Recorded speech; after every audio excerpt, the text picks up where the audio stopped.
Suffering from identity crisis and racism, Brennan used his trauma as inspiration to start an organization that builds and inspires others to overcome their situation and be who they are called to be. Life is all about growth and bouncing forward rather than just bouncing back. Using every tool available to become resilient, let's listen to how Brennan overcame his identity crisis and anger and frustration as he moves forward in life, even while issues of racism continue in our communities.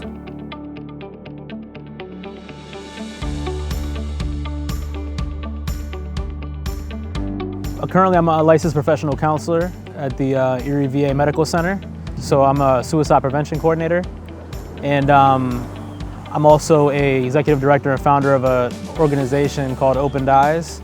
And it's an organization that raises diversity awareness. And we educate, we basically create a curriculum, and we go around doing workshops and trainings, and I do motivational speaking and things like that. Growing up, I was always asked, a question, like, what are you? That's what everybody was always used to ask me, that question. And so I went through an identity crisis, and I think it was a question that my parents, or at least I would say my mother she wasn't prepared for it. I dealt with racism, a lot growing up, and that's traumatic in itself. It took a long time for me to get to that point where I was trying to, again, become comfortable with who I was. For me personally, I do feel like I'm a resilient person. I'm not gonna say that early on I was resilient, because I was very emotional. And so it took a lot to build up that resilience in my life. But nonetheless, that's what it means to me. And I do feel, as a man now, that I've the stuff that I've gone through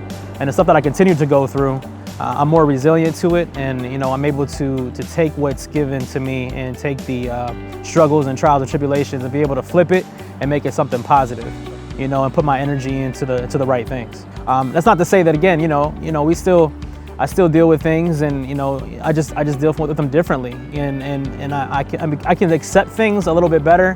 I used it for positivity, in building my organization and building what it is that I feel like I'm called to do in this life, and that's educate, and that's encourage other people to become comfortable with who they are and comfortable with the world that's around them. Self-respect is important, and we need to challenge ourselves in a healthy manner, and we need to be mindful of who we are and our prejudices and everything like that, because that's the only way that we can grow. Do you ever really get over your trauma, or do you really ever forget your trauma? Well, I don't think you do. How do you utilize it? Are you using your trauma for good? Or did you use it to grow?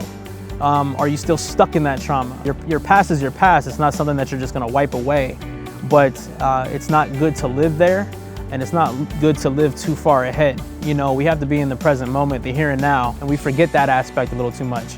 No matter what had happened, whether it's good or bad, it can define us in whatever way we let it do that. And I think that it's important, and again, it could be the worst trauma ever, but there is something that you can take from that. There is something that you can positively get out of it. And again, life is all about growth, and it's all about developing and evolving.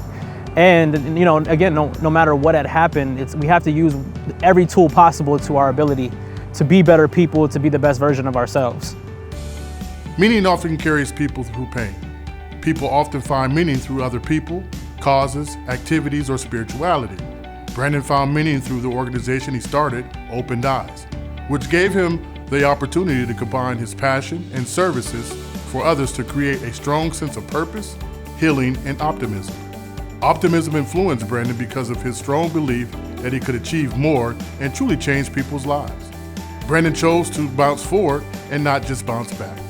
Resiliency will always trump adverse childhood experiences. Brandon chose personal growth and optimism. You can too.